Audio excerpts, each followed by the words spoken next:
While this is not inherently a political podcast, it's next to impossible to ignore the fact that we now have a new president-elect in the United States.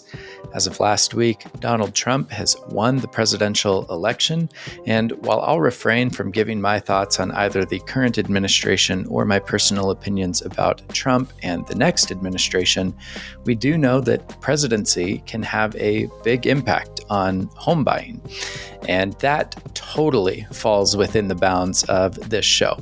So we're going to talk about Trump, his administration, as well as the Republicans who now have control of the House and the Senate, and what that likely means for homebuyers moving into 2025 and beyond. Now, as a fair caveat, my crystal ball has been broken for the better part of the past 10 years now, so you got to take every prediction with a grain of salt, whether it's mine or anybody else's. That's the beauty of being human, right? Is our inability to, with certainty, predict the future. But we can make some educated guesses based upon what we know of Trump's own policy and what we have seen happen historically when Republicans have been in charge. So that's what we're going to dive into in this episode. If you're new around here, this is the DIY Homebuyer Podcast. My name is Nick, your host. I've been a real estate agent. Now I'm an agent gone rogue, and I'm teaching homebuyers like you how to purchase a home without needing to hire a real estate agent. Why would I do that? Well, I want to save you significant money. You can save 2.5%, 3%, whatever the going rate for commissions are on buyers agents in your area. You'd be able to leverage that for your own benefit by learning how to represent yourself. And more than that, I just believe in empowering home buyers. Maybe that sounds corny to you, but I'm a big DIYer myself. I think that it's awesome when people are empowered to take charge and take responsibility for their life, especially life's biggest decisions like buying a home. And the final thing is that buying a home really isn't as complicated as real estate agents and brokerages would like you to believe. So I'm here to try and take some of the mystery out of it because I believe that an educated consumer is the best consumer. So that's my pitch for DIY home buying. I'm so glad that you're here on the podcast, and hopefully this will be an illuminating episode as we look at what the future may hold for home buyers. So, as we think about where we are headed, it might help to just think about first where we're coming from. The last 2, almost 3 years now have been some of the most difficult times for home buyers. You think back to 2021, even into early 2022, when interest rates were at historic lows. While that sounds like a really wonderful thing compared to now, where interest rates are, relatively speaking, extremely high, there was a lot of challenges in 21 and 22. The housing market just went berserk. Home prices skyrocketed once interest rates dropped. There were bidding wars. I mean, people were impulse buying. They were waiving contingencies. And I have never heard more stories of buyer's remorse than I did during 21 and 22, because people just felt so anxious and frantic, and like they were so desperate to get a home that they way overbid on things that they really didn't love, and then they won it and now they hate it. And that's been a sad story that I've heard far too many times. Of course, we kind of have the opposite problem now, where with interest rates being so high, affordability has been extremely difficult for home buyers. And it's made it hard for home sellers as well, even though you have a lot of home owners that are not happy in their home, whether that's because they bought it in 2021 and it was not the right home for them, or whether it's because they have been in their home for a while, but now that interest rates are so high, even though they'd like to move, they feel like they can't afford to. And so those folks, those homeowners, are not listing their homes, which is keeping inventory low. And then home buyers or would-be home buyers feel the pressure of the higher interest rates and what that means in terms of how much home they can afford. So there hasn't been a crazy amount of demand in the market either, which has really led to, by and large, a plateau of house prices in the US. Now, unfortunately, the US is not a monolith, so it's hard to talk about the home prices nationally when housing markets are really hyper-local. Even within specific counties or cities, there may be some neighborhoods where there's a ton of demand and you'll still see bidding wars, and 15 minutes across town, you'll see houses that are sitting on the market for 60, 90 plus days. So it really is funny how in real estate it can be very location specific as far as what you're experiencing in the housing market. So again, I make that caveat of just, hey, it's difficult to make blanket statements about housing. But in as much as a blanket statement could be made, interest rates are affecting most people, most sellers, and most home buyers, and they've kind of been a wet blanket on the housing market in general, keeping things pretty stale. So that's where we're at present day. A lot of people that are wanting to buy a home, a lot of people that are wanting to move, but they're just waiting for the right time, whether that's interest rates dropping or some other policy change that makes housing more affordable. So, what do I think is going to happen when Trump takes office? Well, his economic policies are such that with the kind of tax cuts that he plans to make, especially for corporations, these tax cuts tend to be inflationary. So when he cuts taxes, that generally means that companies are able to pay their employees more. It generally means that they're able to reduce their cost of goods. There tends to be more money that makes its way back into the market and into the economy when taxes are lower because the government is taking less of those available funds. That's probably the most simple way to think about it. When the government isn't taking as much money from corporations and individuals, then there's more money in the market. When there's more money in the economy, in the market, that tends to be inflationary. The other way that extra money in the market gets sucked up is through interest rates. So one of the number one questions for home buyers is, well, what's going to happen with interest rates in 2025? And flatly, my expectation is that interest rates are not going to come down quite as low as the optimists would like to hope or believe. I've heard optimists talking about interest rates stabilizing at around 4.5% to 5%. And while I think that could be great from a housing affordability standpoint, I think that it's unlikely if Trump indeed does make the kind of tax cuts that he is talking about, which seems very likely he'll be able to do with a Republican-controlled Congress.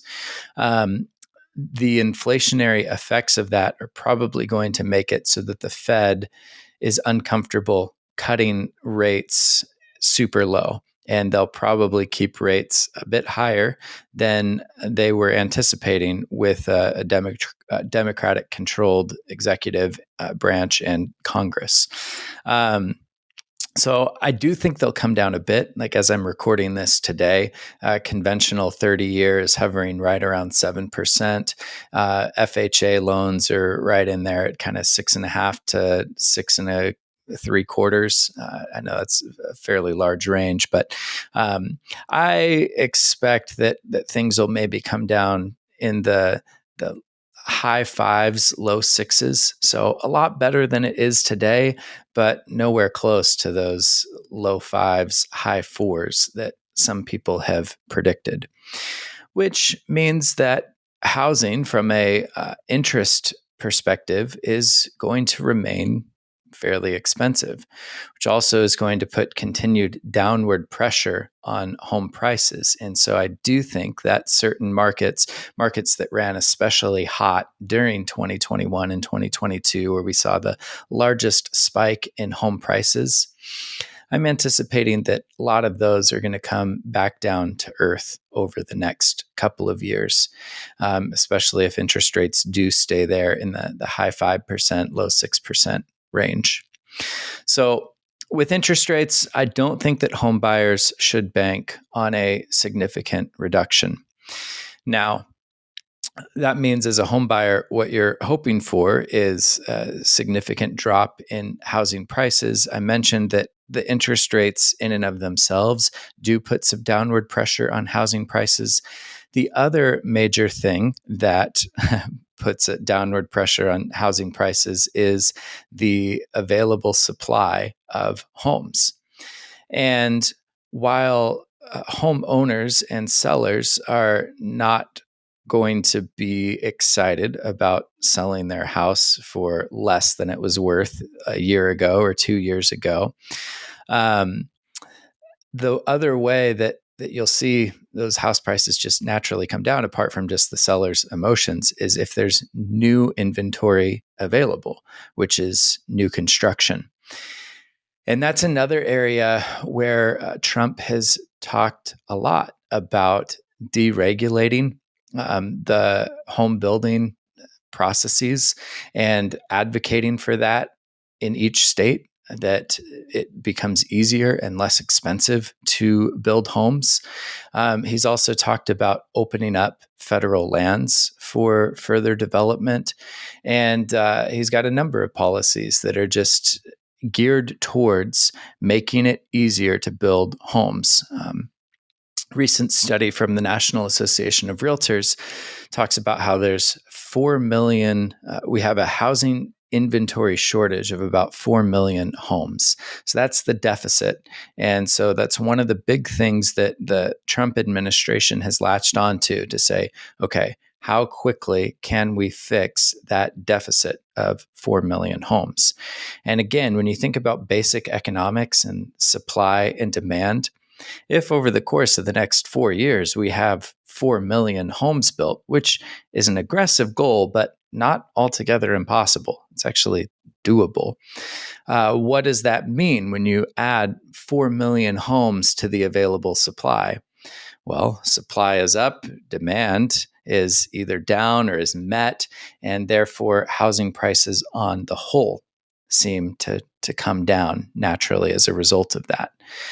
Now, this is interesting, though, because where are the least expensive and most likely places to build?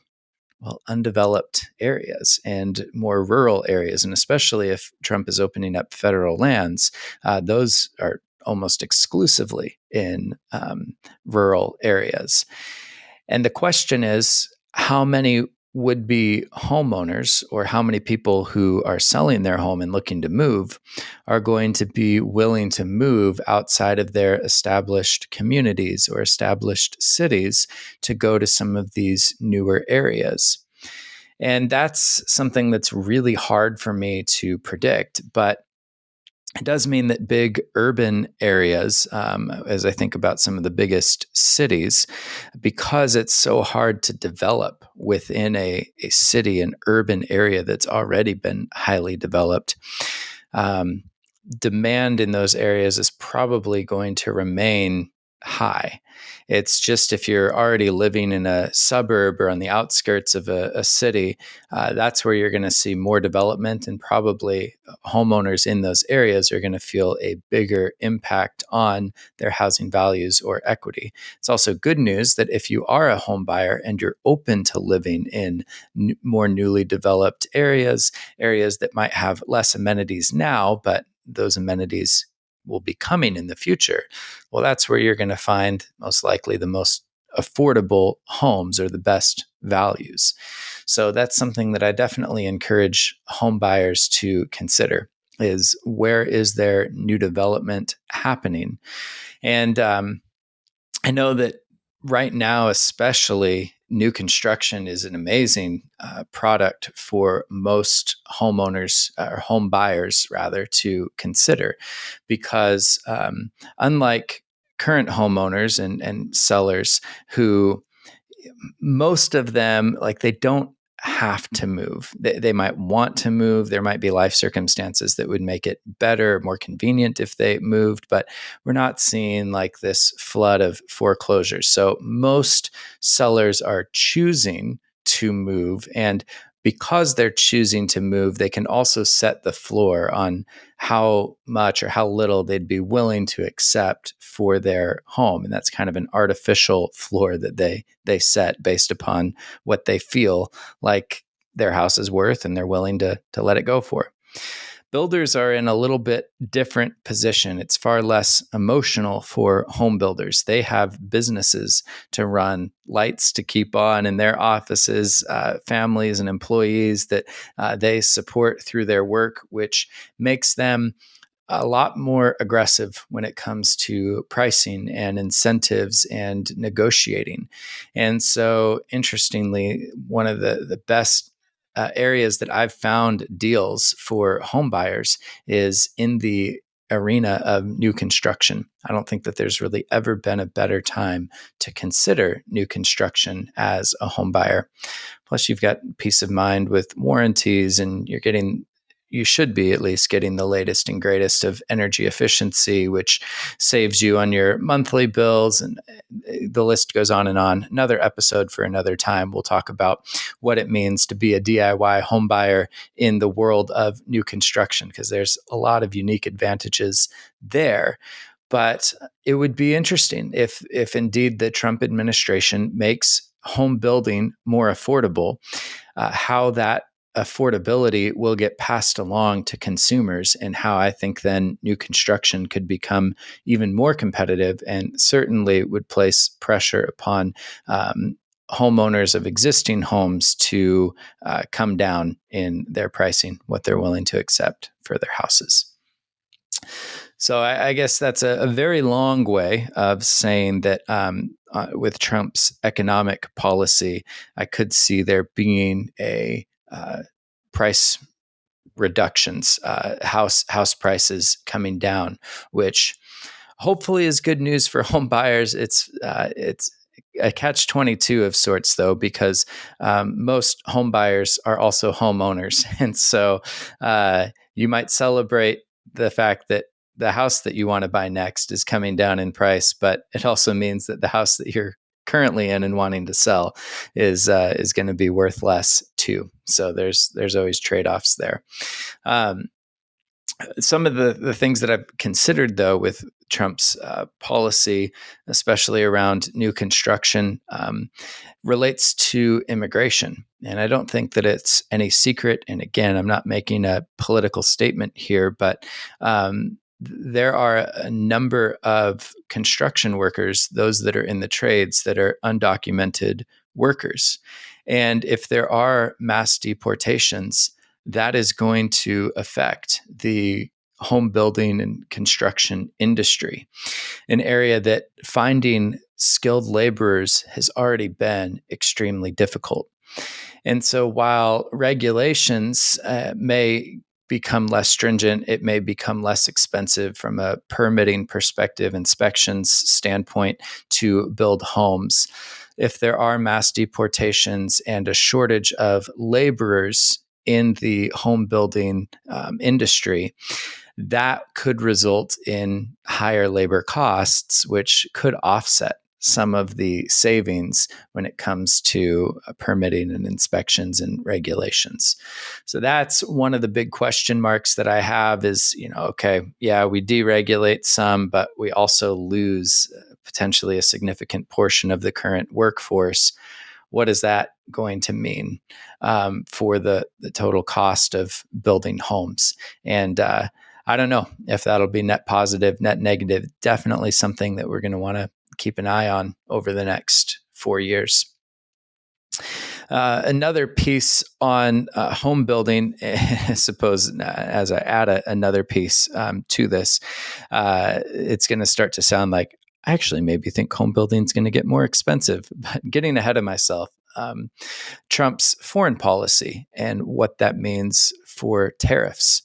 So, a lot of building materials, whether that be windows or doors or all of the door handles and fixtures and appliances and so many of the pieces, even like the shingles for your roof, a lot of those are imported, whether from China or other countries. And Trump is talking about significantly increasing the tariffs on those products with the goal of bringing a revitalization to American made materials, which that sounds really cool and really good. The problem with American made materials, though, is that they tend to be more expensive. So, of course, Trump's goal in the tariffs is to level the playing field for American companies versus those that are offshoring a lot of their supply of materials to foreign countries.